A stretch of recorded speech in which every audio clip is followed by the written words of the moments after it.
You're listening to Potty Mouth Radio, the home of movies, music, television, and comedy. The following podcast contains spoilers and rude words. We watch a thing. We watch a thing. Hello, everybody, and welcome back to We Watched a Thing with your boys, Billy and Dave. How you doing, mate?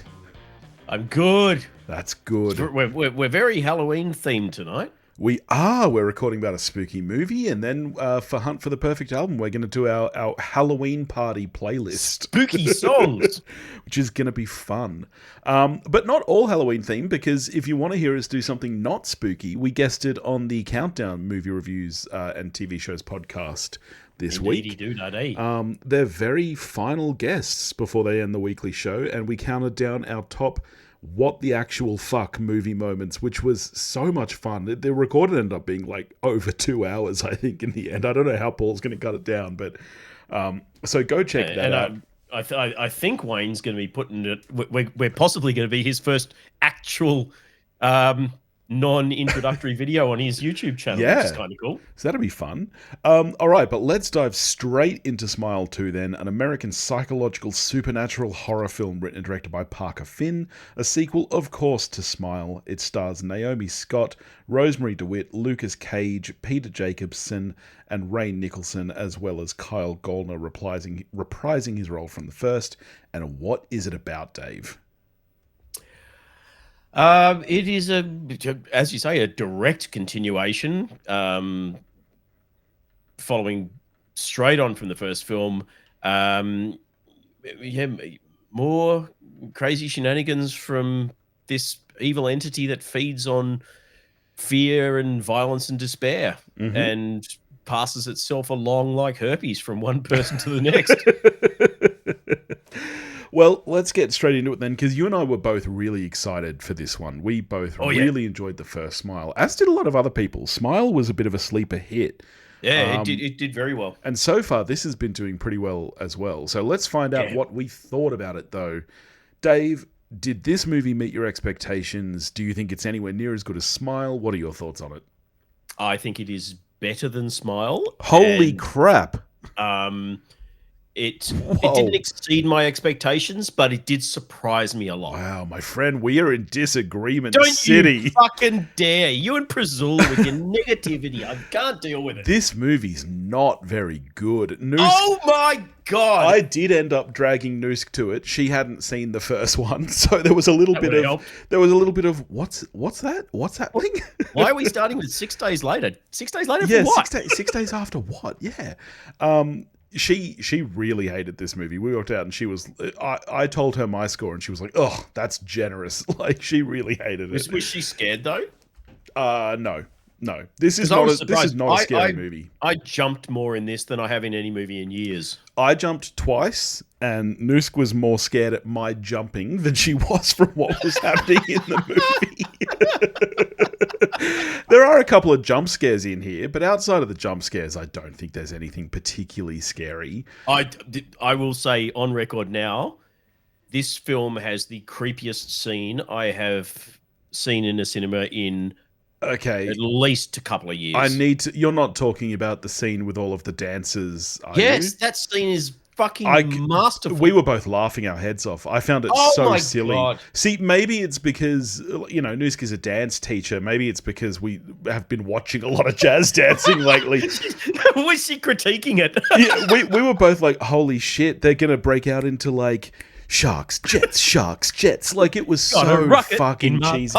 That scene did not haunt either of us. Scene creeped the absolute shit out of me. Wow, yeah, okay. So we're going to disagree big time here. Mediocre descriptions, and I know Paul was rather unimpressed. Oh, no, that's unfair. He had issues with the writing, which I might address later, Paul. Well, but even he agreed with me that dancer scene was probably the best scene of the film. Which is crazy. Absolutely the worst scene of the film. Let's get into it then. All right, if you liked this movie, why don't you tell us everything you liked about it? Because I'll give one thing. Naomi Scott. Oh, MVP. She's up there with Demi Moore now as someone who should be nominated. Oh my god, no! Okay, she was fucking amazing. She was good in this movie, but Dave, the turd that floats to the top of the bowl is still a turd. Oh, stop it! I love Naomi Scott. I'm telling you right now, if you give this less than The Watchers or any of the other shit that you said was quite good, I'm gonna fucking be so upset. I love Naomi Scott. I think she's a beautiful woman. I think she's a great actress, and I do hope that we see. Sorry, I got a tickle. You're choking on your opinions. I do hope that we see her do more great things after this, because she is really good in it. But it's not hard to be the best thing in this movie. Like, I still think. Wow. I would not be putting her up for an Oscar or anything for this, Dave. I think. I mean, irrespective of what you think of the rest of the film, I think she goes through the fucking ring. She gives everything in this role, and I think she is very, very good in the. Because the plot of the film. Although we're a spoiler show, which is my biggest issue, which we'll get to. The plot of the film revolves around. I mean, as we say, it continues on. We follow Kyle Gallner, who literally 6 days after he has seen Sosie Bacon die in the first film. Yeah, he's coming to the end of his 7 days because, much like The Ring, that's how long you get, and he attempts to pass it on through killing someone, which we established in the first film. You don't need to kill yourself; you can violently murder someone else, and it will pass to. See, I don't think we did establish that, and I don't think that's what he was trying to do. Established. She goes and interviews. I can't remember the actor, the African American guy in prison. See, who is the only survivor, and she says, "How do I get?" He says, "Well, you're fucked, or you can go and she said, "How did you get rid of it?" And he murdered someone. And she said, and he says, "You can go and kill someone." She said, "I'm not going to murder someone." He says, "You got to do. It's the only way, and it's got to be fucking violent." See, I don't recall that, because my recollection of that opening scene is that he was quite angry that the guy died, because I thought he was wanting to kill himself in front of the guy. That's who are you talking about? Kyle Gallner. No. He's because he's a cop. He knows that these guys are bad nasty, dudes, skanky ass drug dealers, etc. Yeah. So his plan is to go there where there is no one else. He takes one of the drug dealing brothers in to where the other drug dealing brother is, and he is going to violently murder one brother in front of the other brother, passing the demon on to a nasty ass drug dealer. Sadly, Lucas Gage, low-level drug dealer, is in the room and he doesn't realize, and he's the one that gets it. Yeah. Because as we see after, and it's that open is amazingly shot. It's so good. When Kyle Gallner then exits the house and runs away because all these other drug dealing criminals arrive, gets hit by a car, and as Paul said on the countdown, he did get spoiled in the trailer, but it was still a fucking amazing scene. I haven't seen the trailer, but he gets eviscerated by this car, and his bloody smear forms a smile on the road, and there's your which I thought was fucking great. Yeah. So you asked my positives. I think the cinematography and the look of the film is fantastic. I agree. I think the sound design and score is off the charts. It's so good. Yeah. The underlying kind of audio bed of this film of kind of weird sounds, and at times you've got sort of almost indistinct chattering, and you've got weird discordant screeching. This sound design I thought was incredible. Mm-hmm. Some of the best I've heard. I think, Naomi Scott, I think, was brilliant. I think it's a little long. It's way too long. It's way too... So let me get to the negatives now. So from where you ended your synopsis, what happens is the demon gets passed to Naomi Scott, who is a pop star.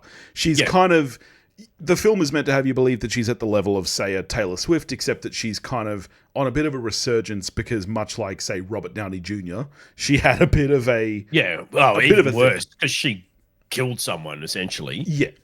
Well, which no one else knows. No one is blaming her for killing this guy. But tabloid gossip, she and her boyfriend were both high as kites, had a car accident. He died. She severely injured herself and is still recovering physically from that. Yeah. So here's my biggest problem with the film, or what I would say is, I've got a lot of problems, but what I would say is my biggest one, is the plot itself. We know how this movie is going to end from the start. You don't have a pop star as your main character for this film for no reason. We know the ending is that she kills herself in front of fans. I knew that from the moment I walked in. There was no surprise in the final scene. I was surprised by the turnaround at the end. I'll tell you, the only thing that surprises me is how out of fucking nowhere it comes. Because essentially what happens in this film is nothing. Essentially nothing that's happened in this film actually happens. It was all a dream. But it didn't bother me. I liked it because I didn't expect that. But it's so unrelated to everything that's come before. I want to see these people genuinely going nuts. Well, we did. But more than we even thought. But we definitely didn't. If anything in the film had actually happened, not a chance would they have put her up on stage. If she, not even aside from the killing her mother, the early stuff, nothing. It's just. But that, and you're saying you saw the ending coming. 100%. You're kind of saying you didn't. Because no, but I did. I spent the entire movie going, but how do we get her back on stage now? I spent the entire movie going, how do we get to the point where she's back on stage if she's gone this batshit crazy? And I think the point is that the film writers didn't know either, and they just went, oh no, none of it happened. None of it happened. No, I think 100%. I think Parker Finn had the thing mapped out exactly how he wanted it. Well, I think he knew the start and he knew the end. He knew that it was a pop star and he knew that she was going to kill herself on stage, as did... But I think he 100% intended from the outset when he started writing to take us all on a thing and then go, all that shit happened in her head. No.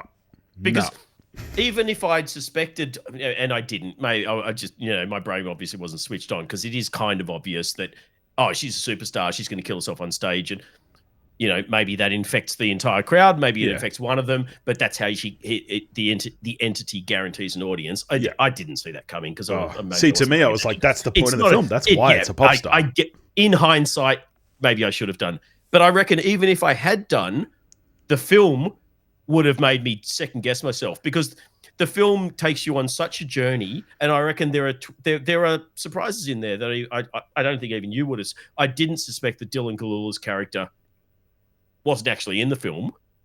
But why would you ever suspect that? Why would you suspect that none of the characters in this film are in this film? Her best friend isn't in the film. None of what happens in the film is real.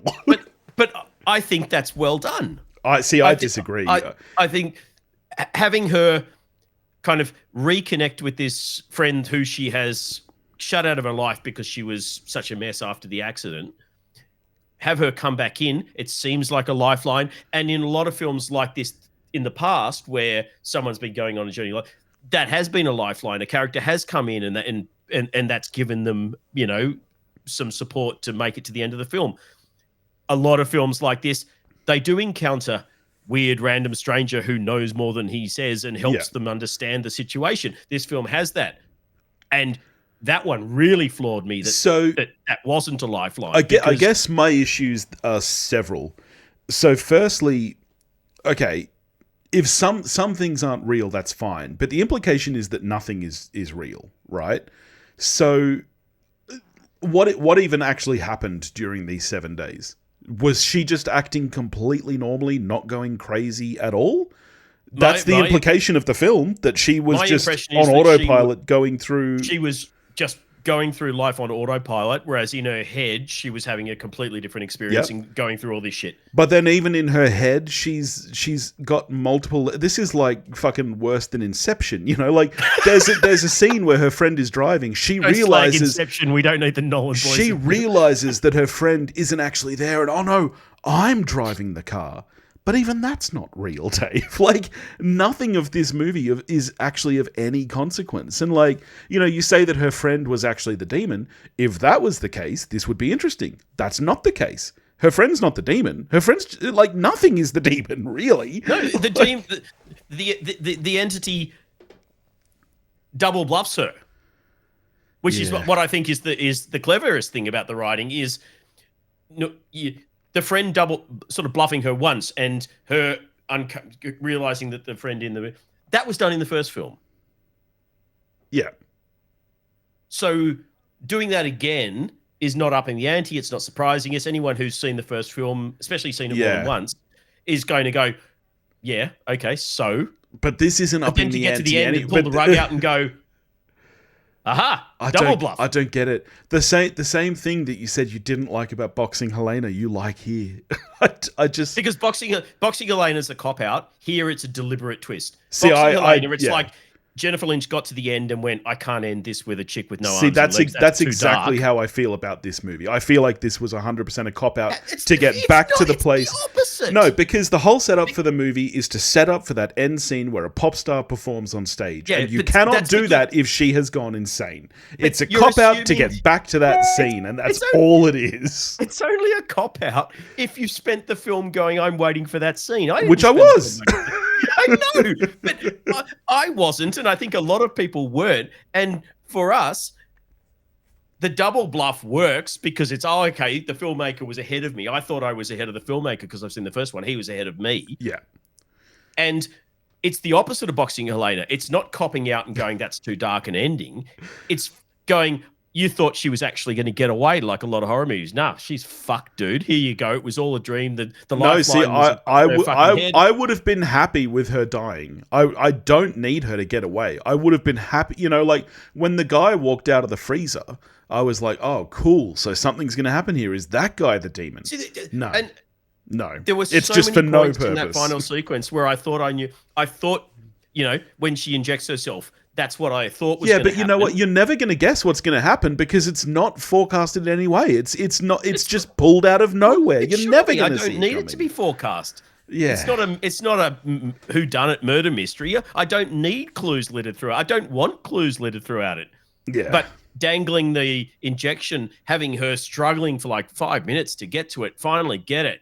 And that's the arc that most films in this genre would take, and she would do that. That's how she would, Terrifier 3. That's what happened in that because it's a far lesser writer. Yeah.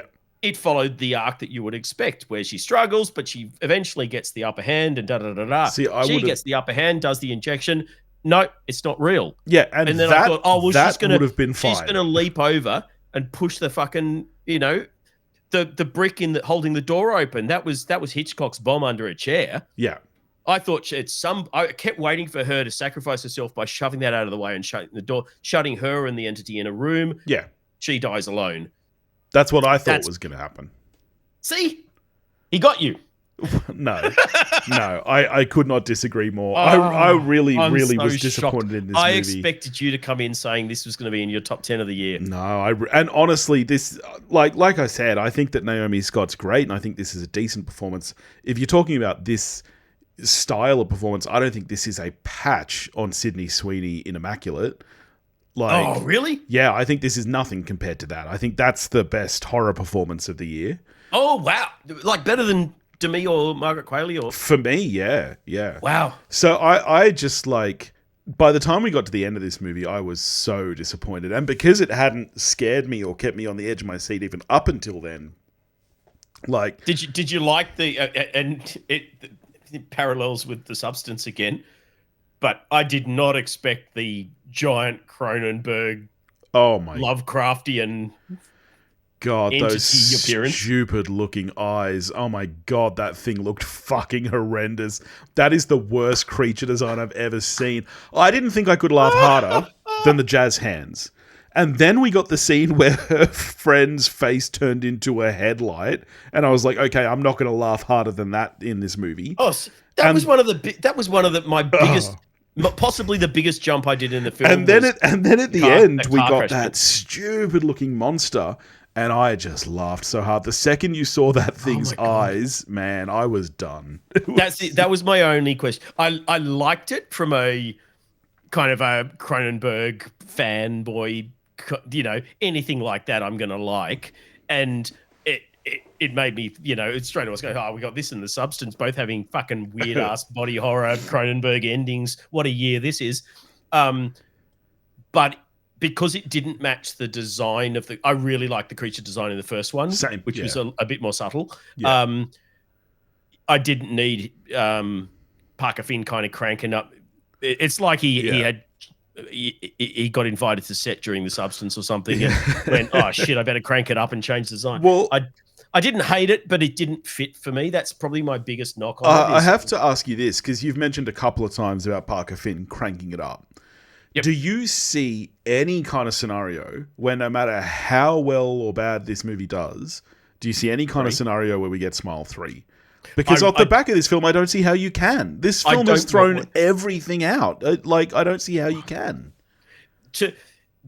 Depending on how you interpret the ending. So we've had no indication that the thing can replicate itself and take over multiple people. Yeah, it's not like a virus. It's an entity. My assumption, and that's kind of, I mean, I guess that's our assumption because it's never been explicitly laid out. To me,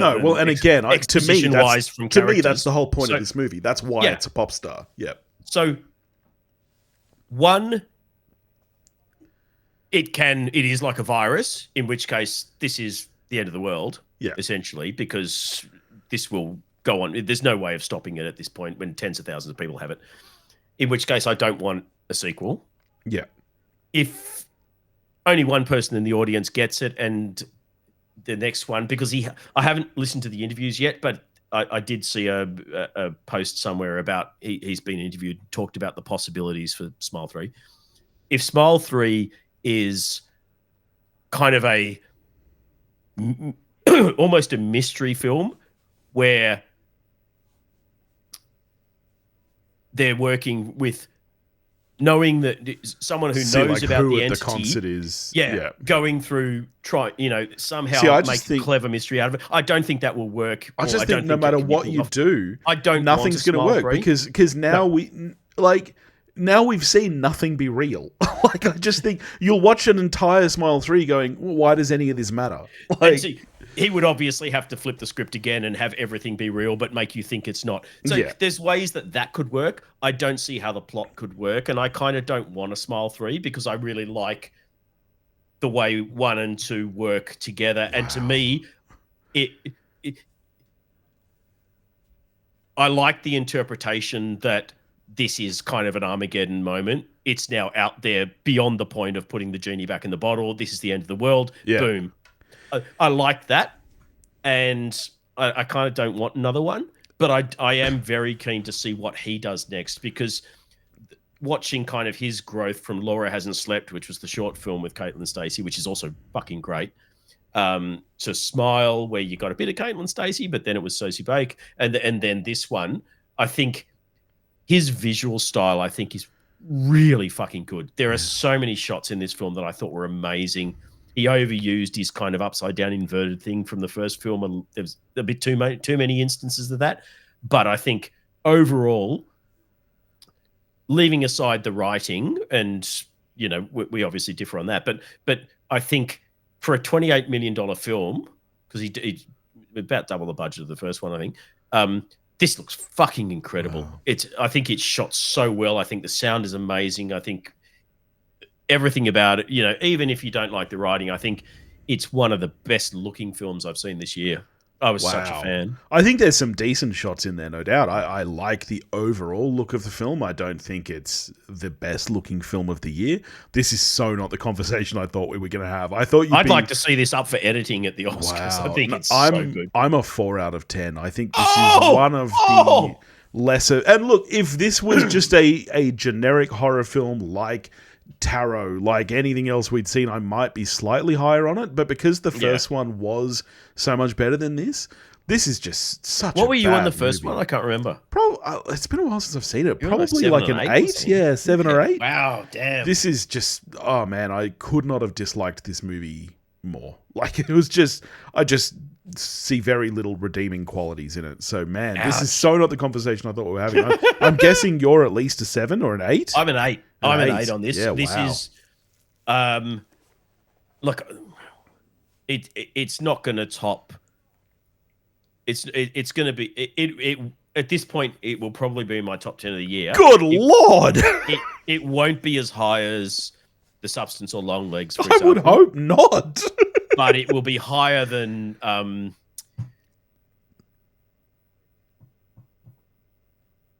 well, fuck, I've got a mental blank.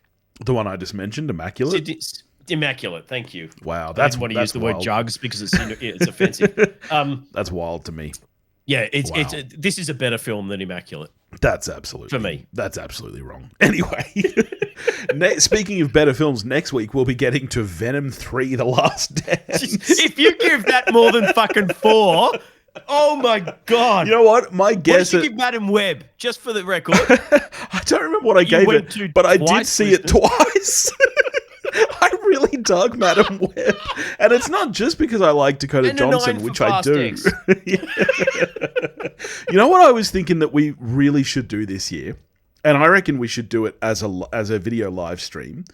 Yep. We should do our own awards season. Oh yeah, let's steal from Gerald. Yep, Gerald. Yeah, they do the potties or whatever it is. What's it called? What's theirs called? Golden Peas. The Golden Peas, and the Contrarians. They always do their awards. We should do our own awards because I'm telling you, at the moment, Sydney Sweeney is a lock for Best Actress for me. So In that case, yes, we should. I think that'd be fun, and we should do it on video live stream. That'd be cool.